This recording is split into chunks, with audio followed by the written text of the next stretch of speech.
Olá a todos e todas, graça e paz. Estamos aqui reunidos neste momento para o nosso encontro de oração, a nossa conexão, um tempo para a gente colocar a nossa vida, o nosso coração diante do Senhor, e que seja um tempo especial, que seja um tempo onde a gente possa colocar e derramar a nossa vida diante do Senhor e que assim Deus nos abençoe, que assim Deus fale ao nosso coração, que assim sejamos encorajados pela palavra do Senhor. Hoje é um dia em que nós iniciamos uma nova estação no ano cristão, no ano do Senhor. Hoje dá início ao tempo da Quaresma, onde nós nos preparamos para a Páscoa do Senhor, para a sua paixão e para a sua ressurreição. E quando a gente pensa, nessa estação, a gente é lembrado de várias histórias bíblicas, aonde o período de 40 dias marcou um tempo de tentação, um tempo de arrependimento, um tempo de provação, e assim a gente vê ao longo da história bíblica, seja os dias que ficaram chovendo sobre a terra, seja o tempo que Moisés passou no deserto, o próprio povo de Deus também enfrentou. E quando a gente olha para o próprio Cristo, o nosso Senhor e Salvador, nós vemos Jesus por 40 dias sendo tentado e vencendo o poder do mal cósmico lá no deserto. Então, quando a gente pensa nesse tempo da Quaresma, é um tempo para a gente, como cristão, como discípulos de Cristo, nos prepararmos para realmente, nos encontrarmos com o Senhor ressuscitado no domingo da ressurreição. A gente começa lembrando que nós somos pó, mas que aquilo que começa no pó não termina aí. Nós cremos na ressurreição e é esse os dias que vamos trilhar daqui para frente. Diante disso, eu quero compartilhar com você os textos bíblicos que nos chamam para a nossa conexão de oração hoje. A palavra de Deus diz assim, no Salmo 51, versículos 1 e 2. Compadece de mim, ó Deus, segundo a tua benignidade, e segundo a multidão das tuas misericórdias, apaga as minhas transgressões. Lava-me completamente da minha iniquidade e purifica-me do meu pecado. A palavra de Deus também diz: eis que te agradas da verdade no íntimo, e no oculto me fazes conhecer a sabedoria. Purifica-me com esopo, e ficarei limpo. Lava-me, e ficarei mais alvo do que a neve. E a palavra do Senhor nesse tempo de arrependimento também diz: cria em mim, ó Deus, um coração puro, e renova dentro de mim um espírito inabalável. Não me lances fora da tua presença, nem me retires o teu Santo Espírito. Restitui-me a alegria da tua salvação. Amém? Vamos orar neste momento. Eu convido você a fechar os seus olhos e a termos um minuto de silêncio neste momento, nos preparando para falar com o nosso Deus. Oremos, irmãos e irmãs.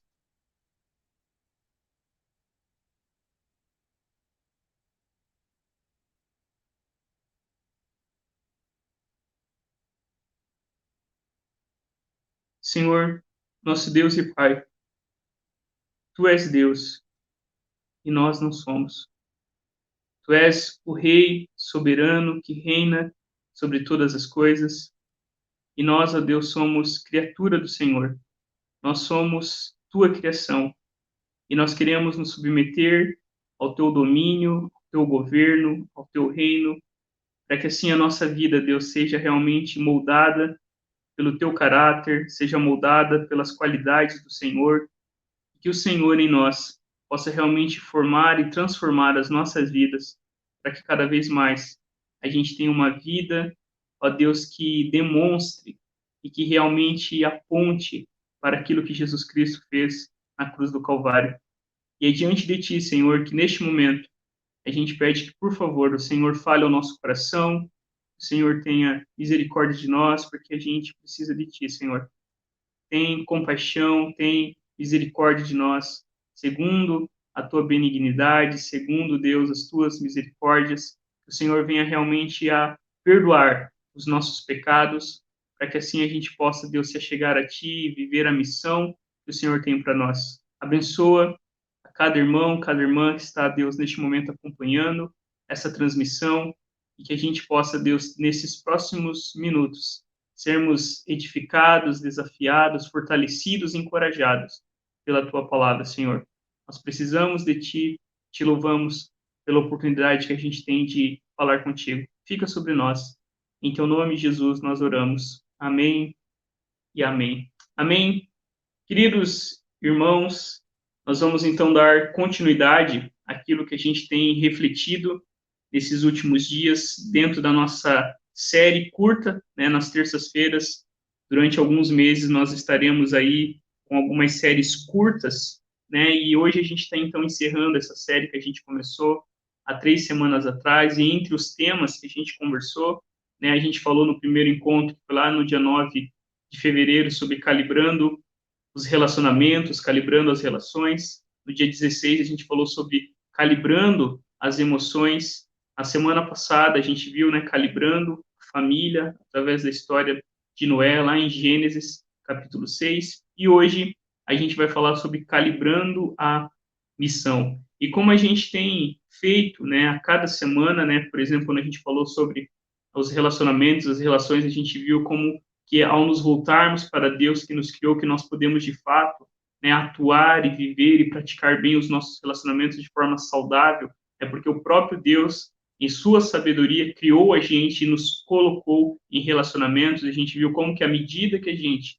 sabe quem nos criou, quem nós somos, então nós podemos viver relacionamentos saudáveis, e assim então a gente tem, né, uma recalibração, assim a gente tem uma reorientação dos nossos relacionamentos. Quando a gente falou, né, sobre as emoções, a gente viu como que os nossos pensamentos, à medida que são transformados pela palavra de Deus, os nossos pensamentos, então, vão redimindo as nossas emoções. E à medida que a gente enche a nossa mente, o nosso coração com aquilo que Deus é, aquilo que Deus fez, com o evangelho de Cristo, que a gente pode ter, então, emoções que vivem sob o domínio, sobre o senhorio de Cristo Jesus. E na semana passada, né, em resumo, a gente viu como que, ao calibrar a família, Deus nos chama a sermos parceiros dele naquilo que ele está fazendo e como, através da aliança, que é o seu relacionamento pactual e leal conosco, nós podemos, então, viver a missão de Deus, né, de aliança, de parceria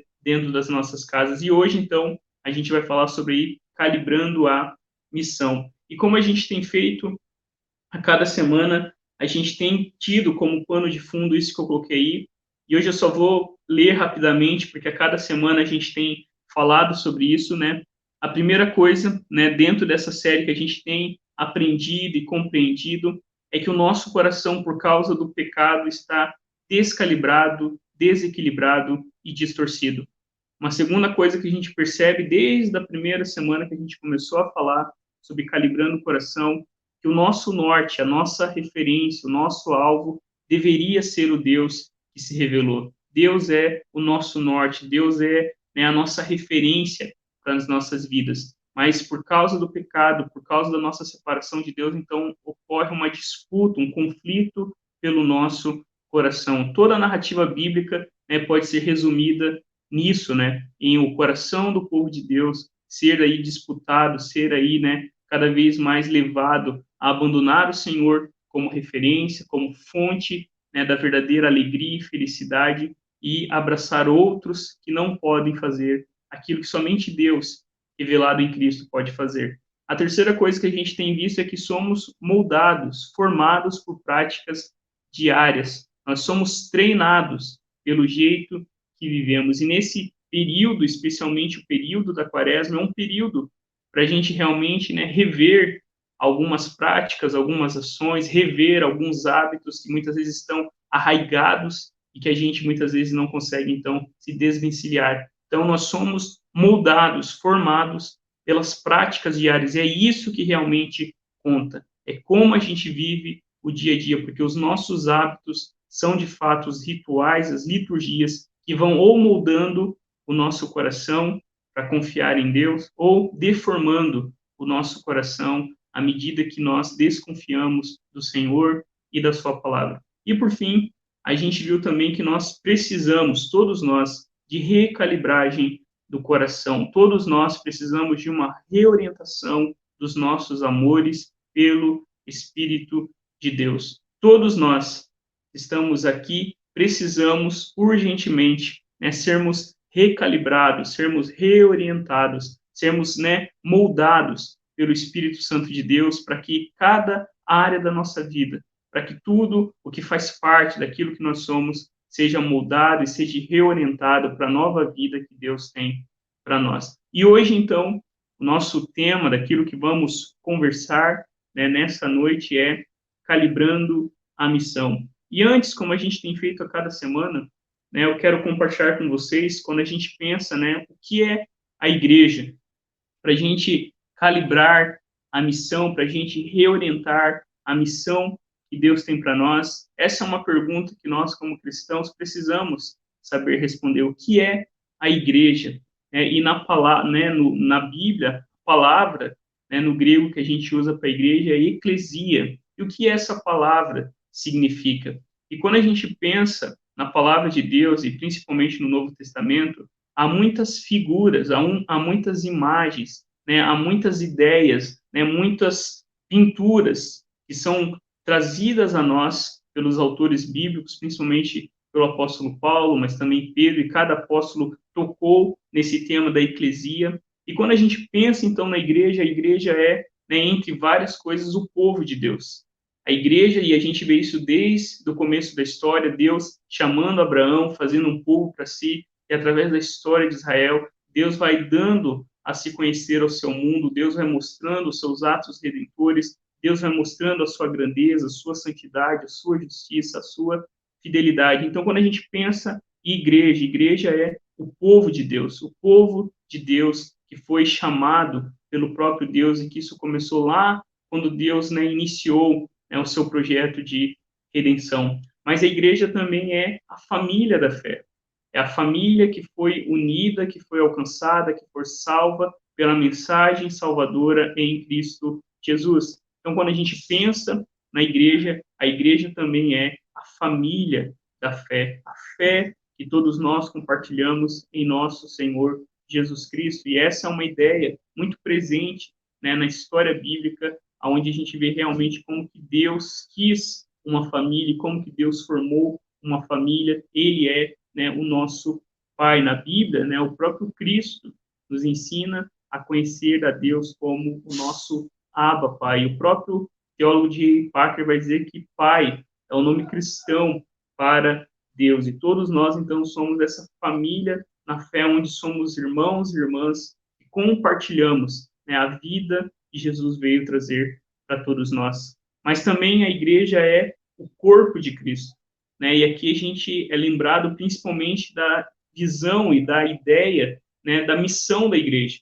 A igreja tem como tarefa, tem como missão continuar, né, a missão que Deus iniciou através de Cristo Jesus. A igreja agora, o corpo de Cristo, habitada, né, pelo Espírito de Deus, então vive a missão que Deus tem para nós. E a missão que Deus tem para nós é que a gente proclame, é que a gente anuncie, é que a gente compartilhe, é que a gente, né, leve a mensagem reconciliadora do Evangelho para todas as pessoas. E, por fim, a igreja também é o templo do Espírito Santo, ou seja, a igreja é o lugar onde o Espírito de Deus habita, onde a gente pode, então, experimentar os dons do Espírito que foram dados para a edificação da igreja, mas a igreja também é o templo do Espírito, porque a igreja é o lugar onde o fruto do Espírito deve ser, né, sinalizado, onde o fruto do Espírito deve, então, crescer e transbordar e multiplicar, e assim, então, a gente ser um sinal da nova humanidade que nós temos através de Cristo Jesus. E quando a gente pensa em igreja também, eu coloquei, só para a gente pensar rapidamente, algumas ideias para a gente aprender e compreender sobre a igreja, que ao longo da história, quando o povo de Deus refletiu sobre a igreja, uma das coisas que a igreja compartilha e crê em todo o mundo é que a igreja é una, santa, católica e apostólica. E também que há uma igreja invisível e uma igreja visível. E, por fim, também um outro termo, né, é entre a igreja militante e a igreja triunfante. Rapidamente, né, esses conceitos significam o quê? Primeiro, né, com una, a gente quer dizer que há somente uma igreja de Jesus Cristo em toda a terra. Apesar de muitas denominações que são necessárias por uma questão de organização, por uma questão, né, de liderança, por uma questão de como a igreja deve viver em cada lugar, mas acima de tudo isso, a igreja é una. Jesus Cristo tem apenas uma igreja, e essa igreja se reúne em todo o mundo, ela não está restrita a nenhuma ideia nacionalista, ou de etnia, ou de qualquer divisão social, racial, econômica, seja o que for, porque a igreja de Jesus Cristo é uma somente igreja. E quando a gente fala, então, a gente está falando da natureza da igreja, por isso que a igreja de Jesus Cristo está presente em todo o mundo, ainda que sob várias denominações, mas todas compartilham a mensagem salvadora em Cristo Jesus, a ideia do Deus que une, e isso mantém, então, a igreja unida, apesar de algumas coisas secundárias que possam, né, separar, mas aquilo que nos une, aquilo que nós compartilhamos como cristãos, como discípulos de Jesus, é maior que todas essas coisas. Uma outra coisa também é que a igreja é santa. E com isso, né, a gente quer realmente dizer como que Deus enviou o seu filho para que ele resgatasse, para que ele resgatasse a sua igreja da maldição do pecado e fizesse dela, né, como a gente vê também descrita em várias partes da Escritura, a igreja como a noiva de Cristo. A igreja, ela é santa. À medida que ela está unida com Jesus, ela também então compartilha da santidade que o próprio Cristo tem e que o próprio Cristo então compartilha e comunica com a sua igreja. E quando a gente pensa na igreja como igreja santa, a gente também aponta para a ideia de que a igreja ela é separada para uma missão específica. A igreja é santa na medida não que ela não possa errar, mas na medida em que ela em Cristo Jesus pode ser redimida, pode ser corrigida, pode realmente desfrutar da vida que Deus tem para ela através de Cristo Jesus. Também a igreja é católica. Às vezes a gente, né, tem um pouquinho de medo com esses termos, né, confundindo com a instituição, né, da Igreja Católica Apostólica Romana.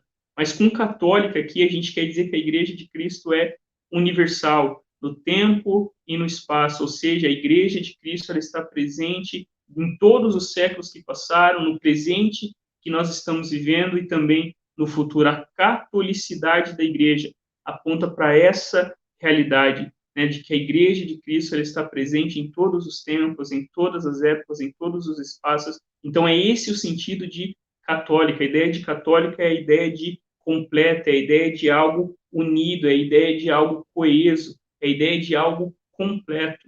E aí nós temos, então, a catolicidade da Igreja de Cristo Jesus em todo o mundo. E, por fim, a Igreja ela é apostólica.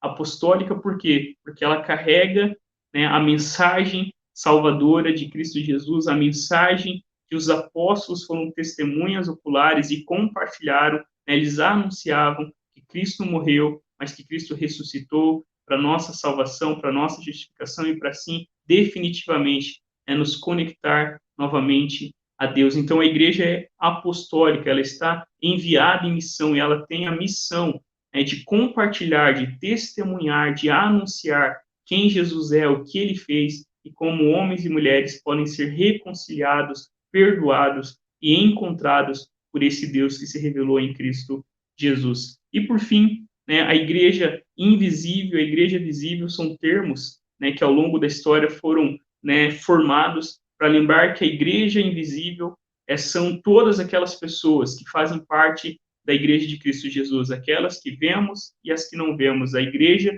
invisível é o corpo de Cristo Jesus que a gente humanamente não consegue enxergar completamente. E a igreja visível é as pessoas que compõem a igreja de Cristo Jesus, são todas aquelas pessoas que se reúnem como cristãos e que compartilham a mensagem salvadora de Jesus, que testemunham aquilo que Jesus Cristo fez através do culto, através da missão, através das suas ações, né, como igreja, aquilo que Deus nos chama para fazer. E, por fim, igreja militante, triunfante, né, a gente consegue compreender um pouquinho, né? Militante aponta, né, para a ideia de que a igreja é realmente aquela que está na luta. Nós somos a igreja militante, nós somos a igreja que estamos neste mundo, estamos em missão. E a igreja triunfante é a igreja que já cessou o seu trabalho e que está diante do Senhor, e como diz lá o texto de Apocalipse, né, clamando ao Senhor e descansando diante do Senhor, até que o reino de Cristo venha sobre esse mundo e de forma definitiva toda a igreja de Cristo seja uma igreja triunfante e glorificada no céu para todo sempre. Dito isso, né, para a gente pensar um pouquinho sobre a igreja, o texto que a gente vai compartilhar, né, nessa noite se encontra lá em Efésios, capítulo 4, de 1 ao 6. Eu convido você a olhar para o texto, para a palavra de Deus, e o texto bíblico diz assim: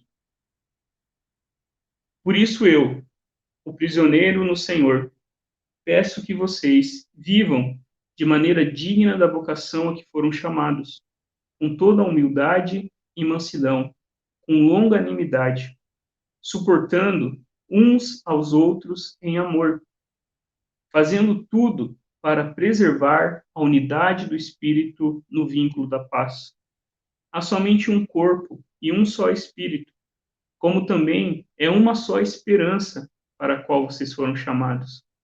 Há um só Senhor, uma só fé, um só batismo, um só Deus e Pai de todos, a qual é sobre todos, age por meio de todos e está em todos.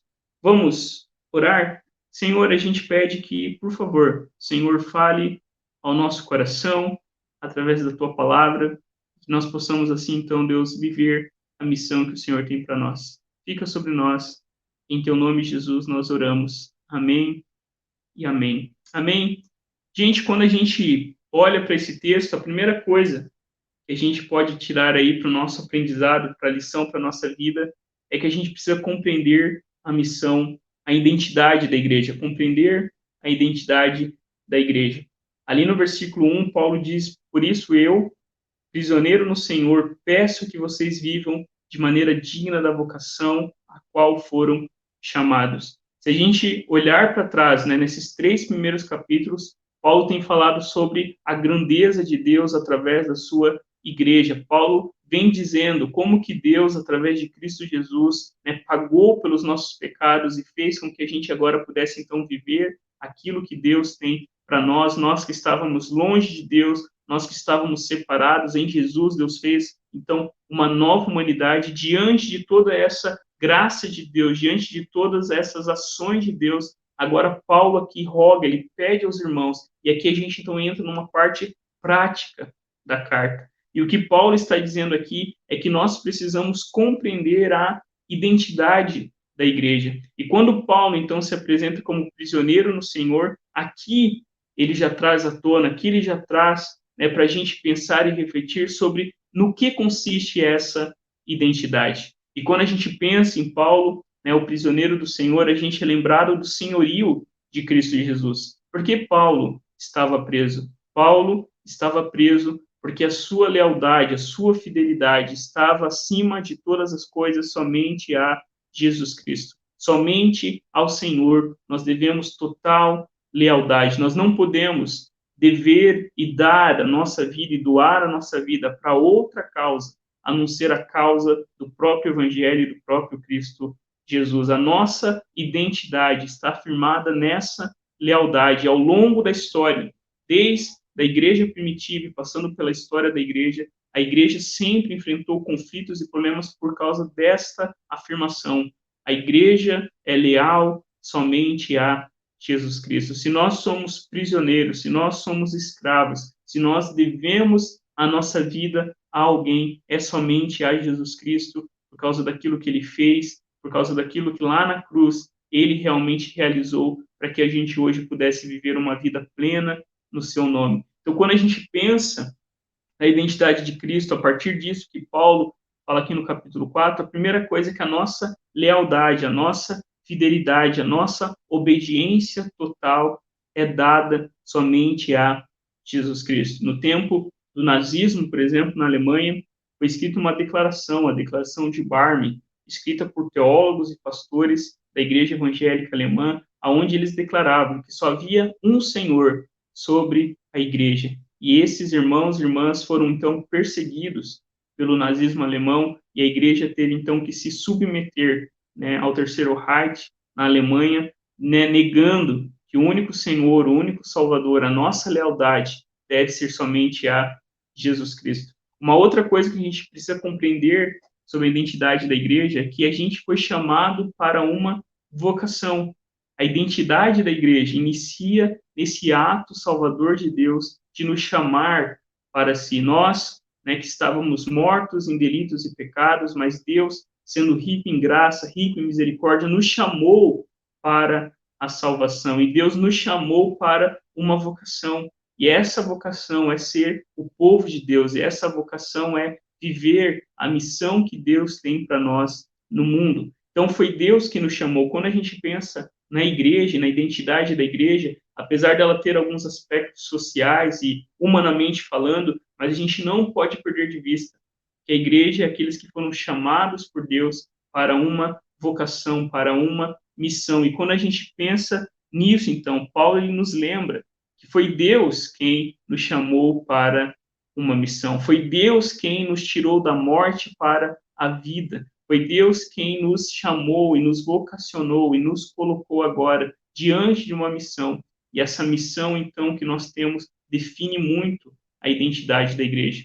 Mas o que a gente precisa ter no nosso coração diante desse texto aqui é exatamente isso, a identidade da igreja. Ela começa em Deus, por aquilo que Deus fez, por aquilo que Deus é, e Deus então nos chama e nos vocaciona para viver a sua missão. Mas a gente pode ver então uma segunda lição e uma segunda verdade para a nossa vida também a partir desse texto. E a segunda verdade é que nós somos chamados a viver a nova vida em Cristo. O texto diz, a partir do versículo 2, com toda humildade e mansidão, com longanimidade, suportando uns aos outros em amor, fazendo tudo para preservar a unidade do Espírito no vínculo da paz. O que, né, o apóstolo Paulo está dizendo aqui para nós? Ele está dizendo que a gente agora, que foi chamado e vocacionado por Deus, podemos viver a nova vida em Cristo Jesus.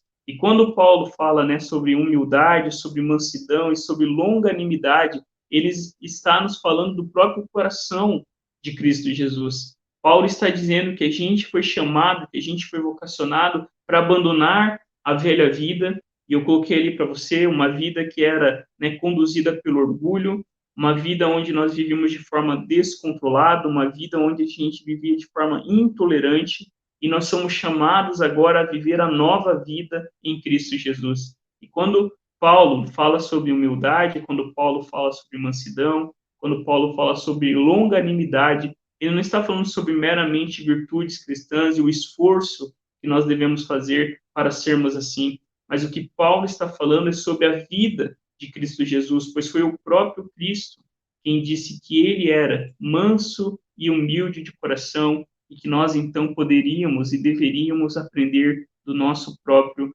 Senhor. A nova vida que nós recebemos em Jesus deve ser marcada, deve ser demonstrada, deve ser, né, evidenciada, né, deve ser realmente colocada, né, para fora essa nova vida que nós recebemos em Jesus, tendo essas marcas: a humildade, a mansidão e a longanimidade. Não uma vida cheia de orgulho, não uma vida onde nós estamos descontrolados, mas uma vida onde todos nós vivemos e perseveramos na nova vida que Deus tem para nós. Então, Paulo está falando que a igreja é esse lugar onde pessoas abandonam o orgulho, onde as pessoas abandonam, né, o seu descontrole, a sua ira, a sua intolerância, e elas abraçam e aprendem do próprio Jesus, manso e humilde de coração, que quer que a gente viva essa nova vida e que a gente persevere nessa nova vida. A ideia, né, dessas três virtudes, dessas três coisas aponta exatamente para isso. Né? Nós devemos viver de forma humilde, livres do orgulho, nós devemos, né, tratar as pessoas com mansidão, né, com amor, como Deus nos amou, e com longanimidade. Paulo está dizendo que nós devemos perseverar e persistir e sermos longos e pacientes, né, no nosso ânimo, para que cada vez mais assim a gente possa, como igreja, viver essa realidade. E Paulo, então, ele resume essas três virtudes quando ele diz suportando, né, uns aos outros em amor.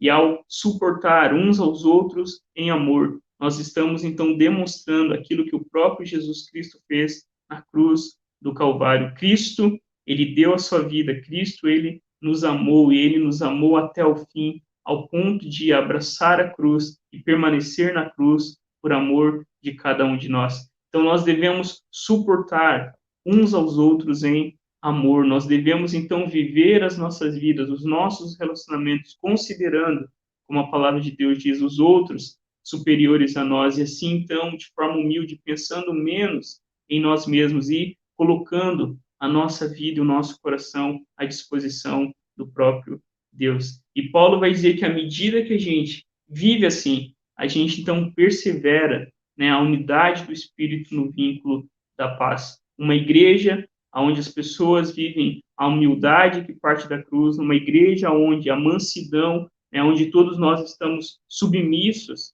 né, à vontade de Deus e à palavra de Deus, numa igreja onde todos nós estamos perseverando com paciência, trilhar esse caminho, né, que é o caminho de Cristo Jesus, a gente pode então viver essa unidade, como Paulo diz, né, mantendo, né, perseverando a unidade do Espírito no vínculo da paz. A igreja é chamada a ser demonstração desse vínculo. A igreja é chamada a perseverar e a manter essa unidade, que é a oração do próprio Jesus, para que o mundo creia que vocês são os meus discípulos. E, por fim, a terceira coisa que nós vemos aí, aprendemos a partir desses 6 versículos, é que nós devemos, então, compartilhar a vida trinitariana.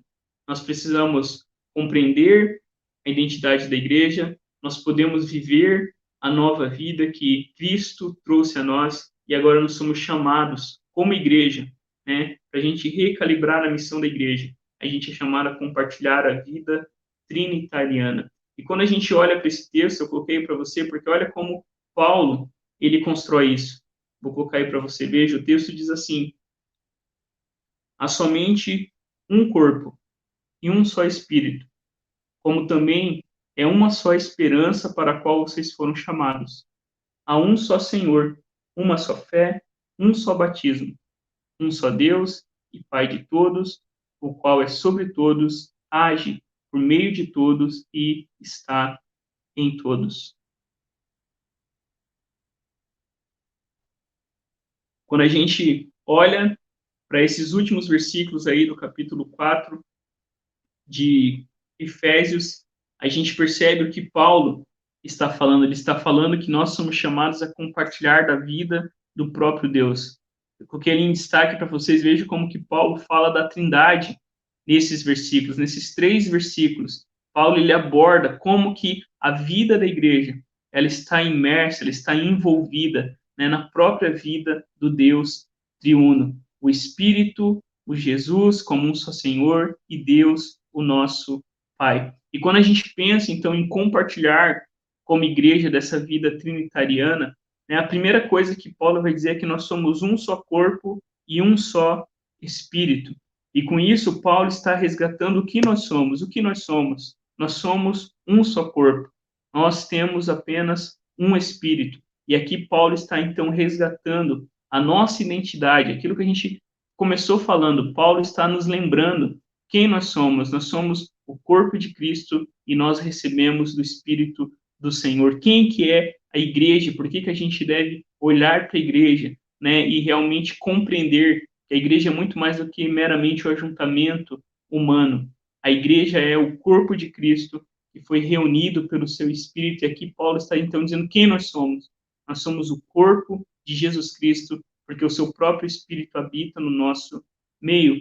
Mas Paulo continua e ele diz que nós temos uma só esperança para a qual nós fomos chamados. E qual é a nossa esperança? A nossa esperança é a mensagem do Evangelho. A nossa esperança são as promessas de Deus feitas na Bíblia através de Cristo Jesus, que Deus está salvando, que Deus está restaurando o seu mundo todo. Essa é a mensagem que a igreja carrega. A mensagem que a igreja carrega, uma mensagem que está realmente, né, centralizada, fundamentada em Jesus Cristo. A mensagem que nós carregamos, a nossa esperança, não é uma esperança baseada naquilo que pessoas, naquilo que governos, naquilo que instituições, naquilo que qualquer coisa nesse mundo possa fazer. A nossa esperança é de que Jesus Cristo é o Senhor sobre todo o mundo e que, ao ressuscitar, Deus deu a Jesus Cristo todo o domínio, toda a soberania, todo o império sobre toda a sua criação. Essa é a mensagem que a igreja carrega, essa é a mensagem que semana após semana nós compartilhamos, que a nossa esperança é o próprio Cristo, a nossa esperança é uma esperança viva, que Cristo morreu e ressuscitou para que hoje a gente pudesse viver uma nova vida. Mas Paulo ele continua, e ele vai falar então que há só um Senhor, uma só fé e um só batismo. E com isso Paulo está apontando para o nosso testemunho. Nós temos apenas um Senhor. A igreja não se submete, não é leal a nenhum outro reino, a nenhum outro império, a nenhum outro governo. O nosso único Senhor é Jesus Cristo. E todos nós compartilhamos da mesma fé que é centrada em Jesus Cristo. E todos nós somos batizados no mesmo batismo que aponta para essa realidade. Esse é o testemunho da igreja.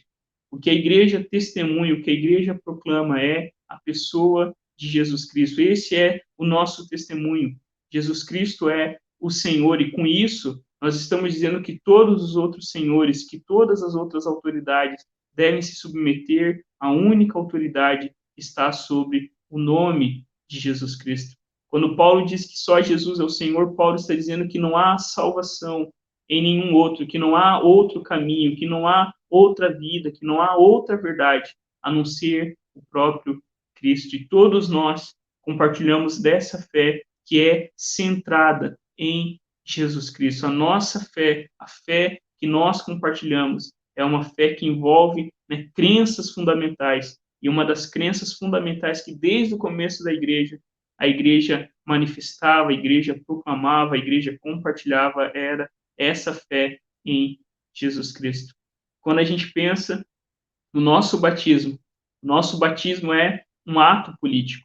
Quando a gente é batizado, quando a gente batiza os nossos filhos, nós estamos dizendo para todas as pessoas e testemunhando e professando e anunciando e confessando que os nossos filhos e que a nossa vida pertence somente a Jesus Cristo. O nosso batismo é um testemunho de que a nossa fidelidade, de que a nossa lealdade é somente a Jesus Cristo. E esse é o testemunho da igreja, e por isso que a igreja jamais deve se submeter ou se tornar, né, serva ou se tornar algum meio de manipulação para qualquer ideologia, governo, seja qual for, porque o nosso testemunho ele está centrado em Jesus, e a fé que nós expressamos no nosso batismo nos lembra disso. O texto continua e diz: um só Deus e Pai de todos. E aqui nós somos lembrados de que a igreja é a família de Deus, que Deus triuno, Pai, Filho e Espírito Santo, um Deus comunidade, um Deus família, quis compartilhar do seu amor, quis compartilhar da sua vida com a sua criação. E aqui Paulo nos lembra que Deus é o Pai de todos e que todos nós, então, somos família de Deus à medida que a gente se achega a Jesus pela fé e à medida que nós somos, então, tirados de uma vida de orfandade, de uma vida de estranhos, de uma vida de onde nós não tínhamos nem paz, nem Deus, onde nós não tínhamos nada, e nós somos, então, colocados na família de Deus. E Paulo termina com quando ele fala, né, esse Deus e Pai de todos, o qual é sobre todos, age por meio de todos e está em todos. Paulo está falando sobre o domínio, sobre a bênção e sobre a comunhão que nós temos com esse Deus que é Pai. Esse que é sobre todos. E com isso, Paulo vai falar sobre o domínio, a soberania de Deus sobre toda a criação, com age por meio de todos. Paulo nos lembra que nós somos chamados a sermos bênçãos de Deus no mundo e que as outras pessoas, então, são bênçãos de Deus para nós. E, por fim, Paulo vai dizer que está em todos. E aí nós temos, então, comunhão com esse Deus Pai. Aqui Paulo vai falar sobre a nossa filiação a nossa adoção e a paternidade que nós temos no nosso Deus que se revelou a cada um de nós. Então, para a gente calibrar, irmãos e irmãs, a missão de Deus, a gente precisa compreender a identidade da igreja, a gente precisa viver a nova vida que nós recebemos em Jesus e a gente precisa compartilhar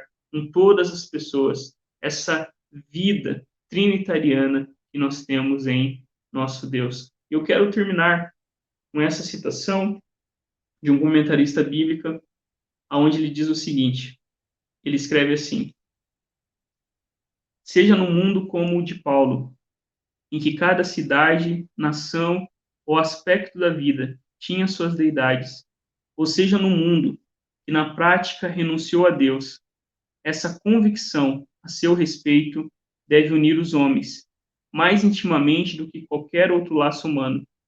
Os cristãos creem que vivem num mundo criado por Deus, controlado por Deus, sustentado por Deus e preenchido por Deus.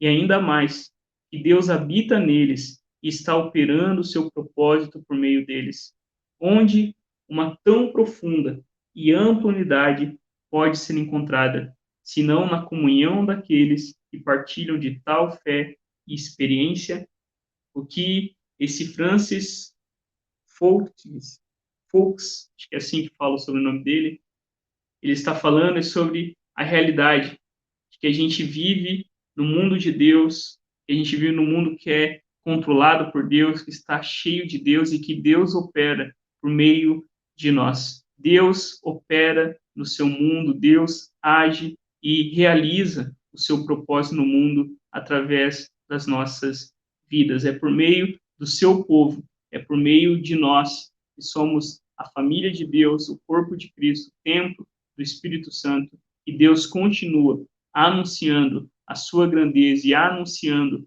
a todo mundo o seu amor. Amém?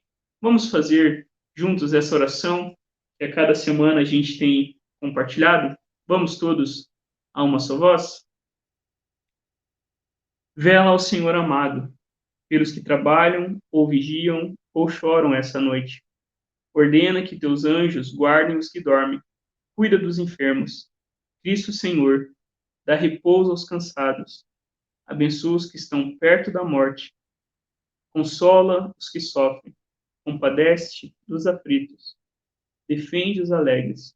Tudo isso te suplicamos somente por teu grande amor. Amém e amém. Faça comigo também essa oração, todos juntos, que diz assim: guia-nos, Senhor, quando acordados, e guarda-nos enquanto dormimos.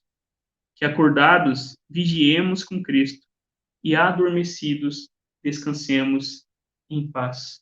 Amém? Convidar você a fechar seus olhos neste momento. Senhor, nós te damos graças. Graças porque foi o Senhor que nos chamou. Foi o Senhor que nos tirou das trevas para a sua maravilhosa luz. Foi o Senhor que nos vocacionou para a missão que o Senhor tem. E nós queremos, Deus, que a nossa vida seja realmente, Deus, cheia da nova vida que o Senhor tem para nós. Que a nossa vida seja marcada pela humildade, pela mansidão, pela longanimidade. Que a gente aprenda, Deus, a suportar uns aos outros num tempo em que as pessoas são descartadas, canceladas, jogadas de lado. Que a gente venha realmente a suportar, ser suporte de amor, de graça na vida daqueles que estão à nossa volta. Nós clamamos a Ti, Deus, pedindo que a gente possa viver realmente essa unidade, perseverar e se esforçar para que a Tua igreja seja de fato um sinal da Tua vida trinitariana no nosso meio. E uma das maneiras da gente ver isso e perceber isso é a gente orar uns pelos outros. E neste momento, Deus, a gente ora e a gente clama a Ti em favor da vida dos nossos irmãos, das nossas irmãs, especialmente, Deus, a gente clama em favor da vida da Val, pedindo que o Senhor a cubra com a Tua bênção, com a Tua paz, que ela, Deus, esteja com o Senhor, que o Senhor possa, Deus, estar segurando, amparando, velando por sua vida, Deus, e que ela possa, em nome de Jesus, ter a certeza, a convicção do Teu amor, da Tua presença, das Tuas promessas sobre a vida dela. Fica sobre a Val, Deus. nós oramos e colocamos também os motivos de cada um dos irmãos e irmãs aqui presentes. Em teu nome nós oramos. Amém e amém. Amém. Vamos fazer juntos essa última oração. Diz assim: oremos.